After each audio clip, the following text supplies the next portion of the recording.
Welcome to Wild Breakaway with Wes Walz. I'm Audra Martin. The Wild were hoping for a season best fifth straight win here at the XL Energy Center, taking on Connor McDavid and the Edmonton Oilers for the first time this season. They did a great job keeping McDavid out of the net, but unfortunately the rest of his team stepped up. They get the 3-2 win. The Minnesota sees their home point streak end here today.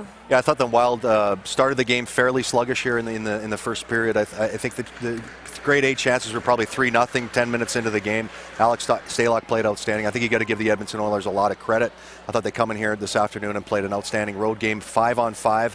Collectively, I thought they took the play to the Minnesota Wild. The Minnesota Wild power play went 0 for 4 here this afternoon, but I really thought they had a lot of great looks and could have very easily scored. So that looked pretty solid. But, the back end of back-to-backs going on into Chicago here is going to be a good challenge for the Minnesota Wild, but fall a little short here this afternoon. Here's a look at today's final stats. Both goals for the Minnesota Wild coming off the stick of Matt Dumba, his second multi-goal game of his career.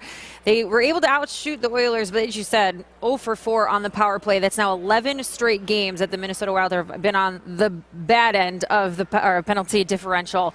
And they give the Oilers 6 opportunities, but at least a perfect day on the penalty kill. When it comes to this road trip, it's going to be a tough one to start things off. It's Chicago tomorrow night. Then they head to take on the Senators. Then they wrap things up in Florida. First against the Panthers, then the Lightning, getting ready for that 3-day Christmas break. But you look at Chicago, they are buzzing right now. They've won their last 4 games straight, outscoring their opponents 14-6 in that stretch, and that means we're most likely going to see Corey Crawford, and you've called him the Wild Killer. Well, he's officially the Wild Killer in my books. I know some other people might disagree, Jerome McGinley, guys like that, but when you see with the body of work of what Corey Crawford has done against the Minnesota Wild, especially when games have mattered the most in the playoffs, the Minnesota Wild they got to try to figure him out. He's really on top of his game right now. There's been some rumblings around the National Hockey League almost at the halfway point that he could get some MVP votes. That's how good he's been playing for the Chicago Blackhawks.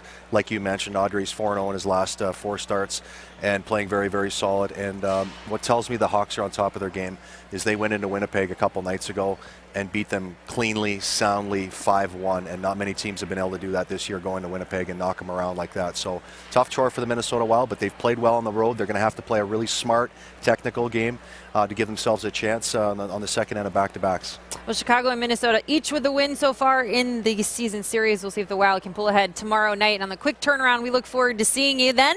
For Wes Walz, I'm Audra Martin. Thanks for joining us on Wild Breakaway.